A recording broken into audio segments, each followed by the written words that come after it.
यही कर्म हमको तिर्यक योनि में ले जाएगा। ऐसा कर्म करो, कर्म भूमि है ये, कर्म कभी पीछा नहीं छोड़ सकता। गहनो कर्मय गति, गीतम भगवान कहे। भीष्म पितामह गंगा पुत्र हैं। इसके पुत्र हैं गंगा पुत्र। लेकिन हम लोग गंगा में जाके जो कर्म का पाप बनता जाके डुबकी लगा के आते हैं कि पाप धुल गए, गंगा जी ने पाप धुल दी। तो अपने पुत्र का क्यों नहीं धुली?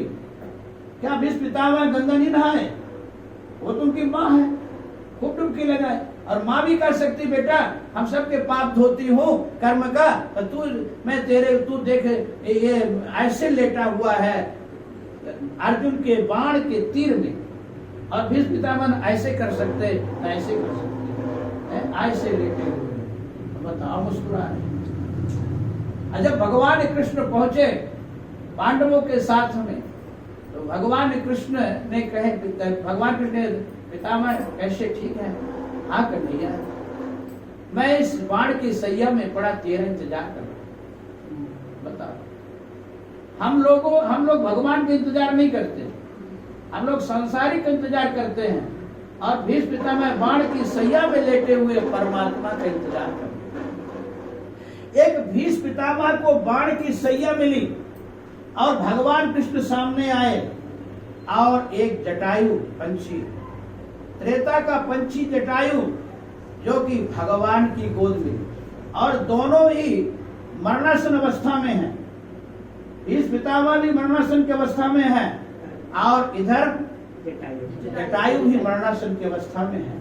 लेकिन एक कर्म भगवान आंख में अश्रु भर के कहते हैं, जल भरी नयन कहीं रघुराई, अतात कर्म निज ते गति पाई। भगवान करे मैं तुमको गति दे रहा हूं।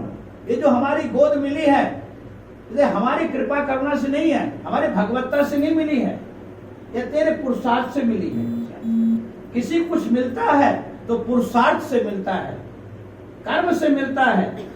कर्म गौर है, इसलिए तुलसीदास जी मानस में कहते हैं कि कर्म प्रधान विश्व करि राखा, जो जस करई सो तस फल चाखा।